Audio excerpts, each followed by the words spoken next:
நமஸ்காரம். இன்னைக்கு நான் சாதம் வதக்க போறேன். அது எப்படின்னா, காத்தால வடிச்ச சாதத்துல கொஞ்சம் மிச்சம் இருக்கு. அது வெங்காயம் போட்டு வதக்குவேன், காரம் போட்டு அதை வதக்கிட்டு அதுக்கு அப்பளம் சுட்டு தொட்டுன்னு சாப்பிடுவோம். சாப்பிட்றதுக்கு ரொம்ப நல்லா இருக்கும். இப்போ பண்றேன் பாருங்க. அப்புறம் நீங்களும் பண்ணி பார்த்துட்டு எப்படி இருக்குன்னு சொல்லுங்க. அடுப்புல இல்பச்சட்டி போட்டிருக்கேன். எண்ணெய் ஊற்ற போறேன். 2 ஸ்பூன் எண்ணெய் ஊற்றிட்டு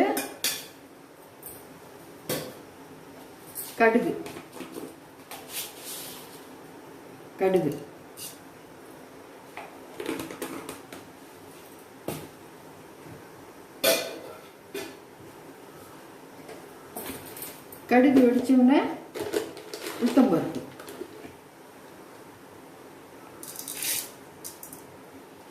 கடுகு வெடிச்சு உளுத்தம்பருப்பு செவந்தோடனே வெங்காயம் நறுக்கி வச்சுருக்கேன், அதை போடணும். வெடிச்சுட்டு இப்ப வெங்காயம் நறுக்கி வச்சுருக்கேன், இந்த வெங்காயம் போடப்படும்.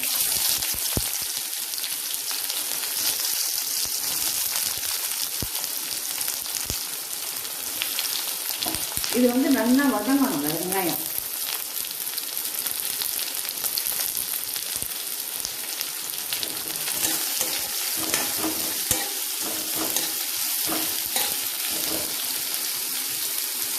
வெங்காயம் ஒரு 150 கிராம், பெரிய வெங்காயம் ஒரு 150 கிராம் நறுக்கி போட்டிருக்கேன். இது வதங்கணும். வதங்கணும்னா உப்பு மிளகா அப்படி போடணும். உரப்புக்கு பச்சை மிளகாய் 2 போட்டிருக்கேன். வெங்காயம் வதங்கிட்டு இருக்கு. இப்போ அதுக்கு தேவையான உப்பு போடுறேன்.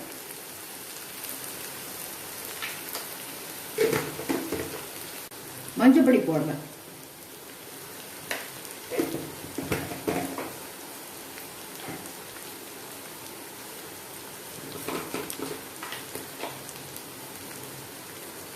மிளகாப்பொடி, இது வெறும் மிளகாப்பொடி.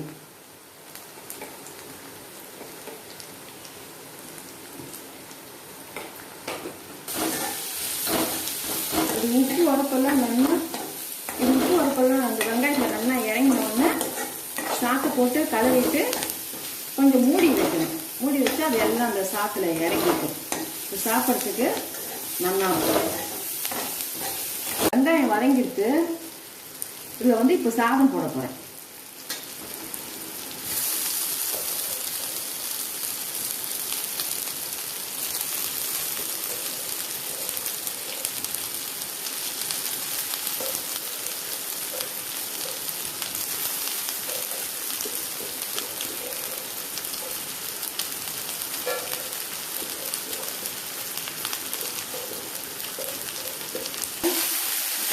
இதை கலரி விட்டுட்டு அடுப்பு சின்னதாக வச்சுட்டு கலரி விட்டுட்டு மூடி வைக்கணும். மூடி வச்சாக்க அது அந்த ஆவியில் இந்த உப்பு உரப்பெல்லாம் அந்த சாப்பிட சேர்ந்துக்கும். அப்போ அது டேஸ்டாக இருக்கும். சின்னதாக வச்சுட்டு ஒரு மூடி வைக்க போகிறேன். ஒரு 2 நிமிஷம் மூடி வச்சாக்க அது நல்லா உறவு சேர்ந்துக்கும். சாதம் நல்லா இருக்கும் சாப்பிட்றதுக்கு.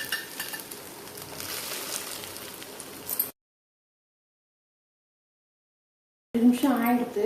இப்போ திறக்க போறேன். திறந்துட்டு கலரி விட்டுட்டு அடுப்புல இருந்து எடுத்துடணும். ரெடி ஆயிடுச்சு. இப்போ சாதம் வதக்கிட்டு இது சாப்பிட்றதுக்கு அப்பளம் சுற்றி சாப்பிட்றதுக்கு சூப்பராக இருக்கும். எங்கேயும் உங்கள் சாதம் மீந்துனாக்க இது மாதிரி பண்ணுவோம். சாதம் ரெடி ஆயிடுத்து. இதுக்கு அப்பளம் சுட்டு சாப்பிட்டா ரொம்ப நல்லா இருக்கும்.